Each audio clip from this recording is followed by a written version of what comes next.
ध्यान से सुनना। संसार की यही परिभाषा है कि चाहे जितना भी तुम्हें मिल जाए, लेकिन पूर्णता का एहसास कभी भी नहीं हो पाता है। पूर्णता का एहसास, संपूर्णता का एहसास तो सदा शिव को स्वयं में जागृत करने के बाद ही हो पाता है। और जो शिव को अपने आप में जागृत कर लेता है, शिव है क्या? सात्विक गुण को धारण करना, आनंद के प्रवाह में बह चलना, शुद्ध और विशुद्ध आत्मा को स्वयं में जागरण दे देना।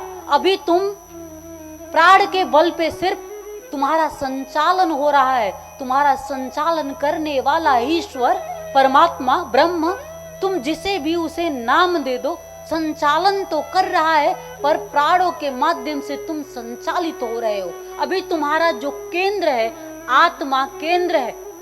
परमात्मा से तुम्हें, उस मूल से तुम्हें जुड़ना है और जुड़ करके जीवन के आनंद को प्राप्त करके सदा शिव की भांति एक रस में बहना है। किसे देखना है? शिव को। क्यों? क्योंकि वो निर्विकार है। जब तुम विकार युक्त जीवों को देखोगे, तुम्हारी दृष्टि कहां है? क्या देखना चाहते हो? क्या पाना चाहते हो? साधु, संत, ऋषि, मुनि, महात्मा, सब जिसे पाना चाहते हैं वो कौन है? भगवान सदा शिव है। वो कौन है? सदगुरु है। वो कौन है? ब्रह्म है। साधु, संत, ऋषि, मुनि, महात्मा क्यों पाना चाहते हैं? क्योंकि उन्होंने उस आनंद रस का एहसास किया है।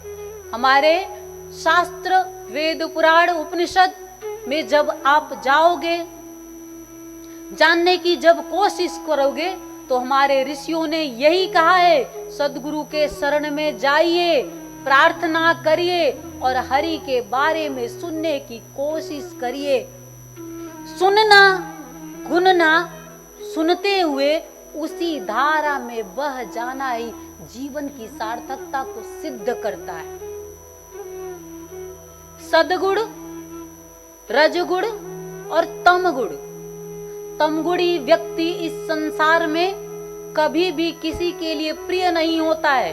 तमस अंधकार को परिभाषित करता है और आपका स्वभाव अगर अंधकार से युक्त होगा, अंधकार क्या है? जीवन का अज्ञान। क्या? अज्ञान ही अंधकार है। और अज्ञान क्या है? विकारों से युक्त होना। विकार क्या है? लालच, झूठ, मोह, माया, इसी में लिप्त हो जाना और इसी में लिप्त होके समाप्त हो जाना, ये आपके जीवन का विकार है। हर एक व्यक्ति, मैं तो ये भी कहना चाहूंगी, सत्संगी होते हुए भी आप शिव संगी नहीं हो पाते।